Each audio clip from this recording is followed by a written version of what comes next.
গ্রামের নাম ছিল চরশিবপুর। নদীর ধারে ছোট্ট একটা গ্রাম। বর্ষায় অর্ধেক ডুবে যায়, শীতে মাটি ফেটে চৌচির। এই গ্রামেই থাকত ইউনুস মিয়া।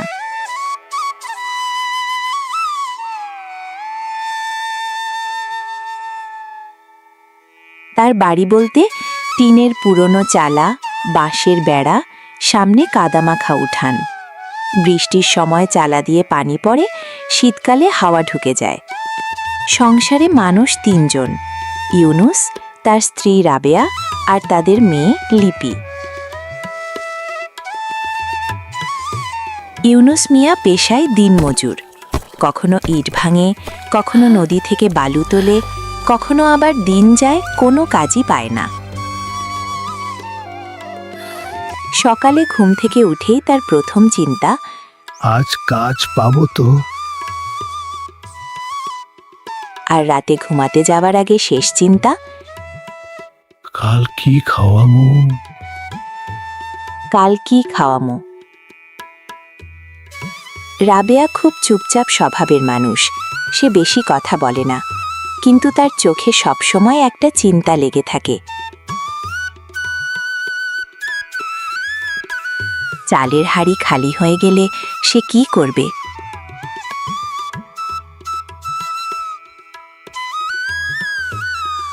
অনেক দিন এমন গেছে, তারা ৩ জন ভাগ করে একটা প্লেট ভাত খেয়েছে, কখনো শুধু লবণ দিয়ে, কখনো শুকনো মরিচ পুড়িয়ে। লিপি ক্লাস 4-এ পড়ে।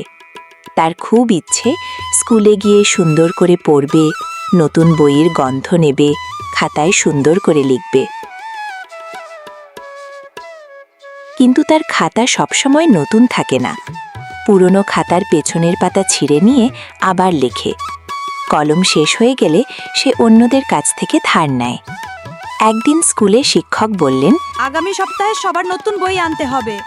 সবাই খুশি, কিন্তু লিপি চুপ হয়ে গেল, কারণ সে জানে নতুন বই কেনার টাকা তাদের নেই।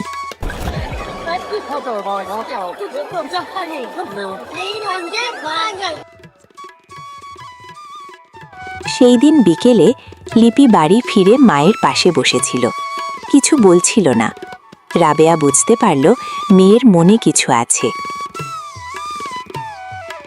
সে আস্তে জিজ্ঞেস করল, কি হয়েছে মা? মা, বই লাগবো। রাবেয়ার বুকটা কেঁপে উঠল। সে কিছু বলল না, শুধু মেয়ের মাথায় হাত বুলিয়ে দিল।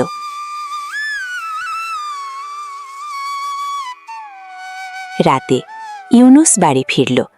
তার মুখ দেখে বোঝা যায় আজও কাজ পায়নি। রাবেয়া চুপচাপ পানি দিল। লিপি দূরে বসেছিল, কিছু বলতে চাইছে কিন্তু সাহস পাচ্ছে না।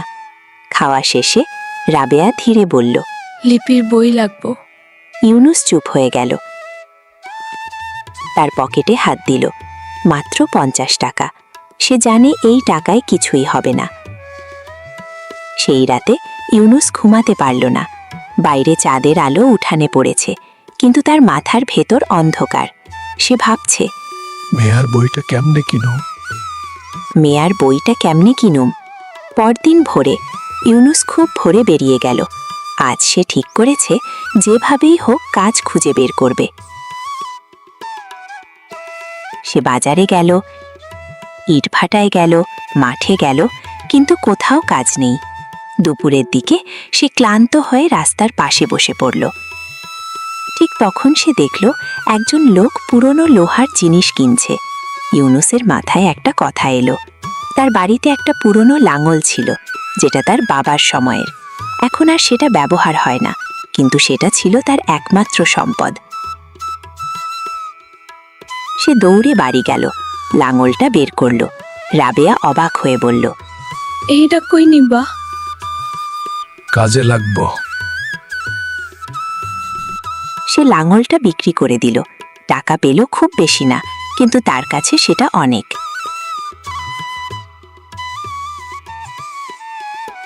বিকেলে সে বাজার থেকে বই কিনে বাড়ি ফিরল। লিপি বইগুলো দেখে প্রথমে বিশ্বাসই করতে পারছিল না। সে বইগুলো বুকে জড়িয়ে ধরল। তার চোখে পানি চলে এলো। সে বলল, বাবা, তুমি কই থেকে আনলা? বাবা তুমি কই থেকে আনলা? ইউনুস হাসল। তোর জন্য আনছি। তোর জন্য আনছি। সেই রাতে লিপি নতুন বই খুলে পড়তে বসে।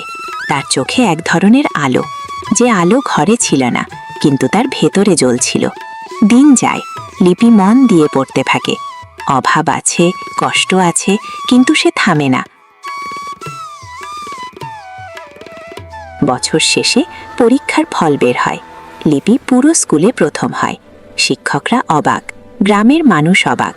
যে মেয়েটার বই কেনার টাকা ছিল না, সে আজ সবার সামনে দাঁড়িয়ে। ইউনুস দূর থেকে তাকিয়ে থাকে। তার চোখে পানি, কিন্তু সেই পানিতে দুঃখ নেই, আছে গর্ব।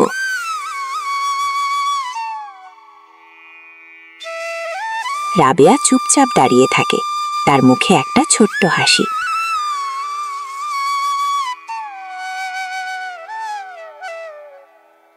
গরিব মানুষের ঘরে অনেক কিছু থাকে না, না টাকা, না স্বাচ্ছন্দ্য, না নিশ্চয়তা, কিন্তু একটা জিনিস থাকে, চেষ্টা, ভালোবাসা আর আশা।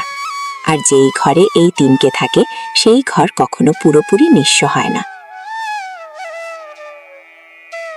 বন্ধুরা, আমাদের এই গল্প তোমাদের কাছে যদি ভালো লেগে থাকে তাহলে অবশ্যই একটি লাইক দিবেন। আর হ্যাঁ, অবশ্যই শেয়ার করতে ভুলবেন না।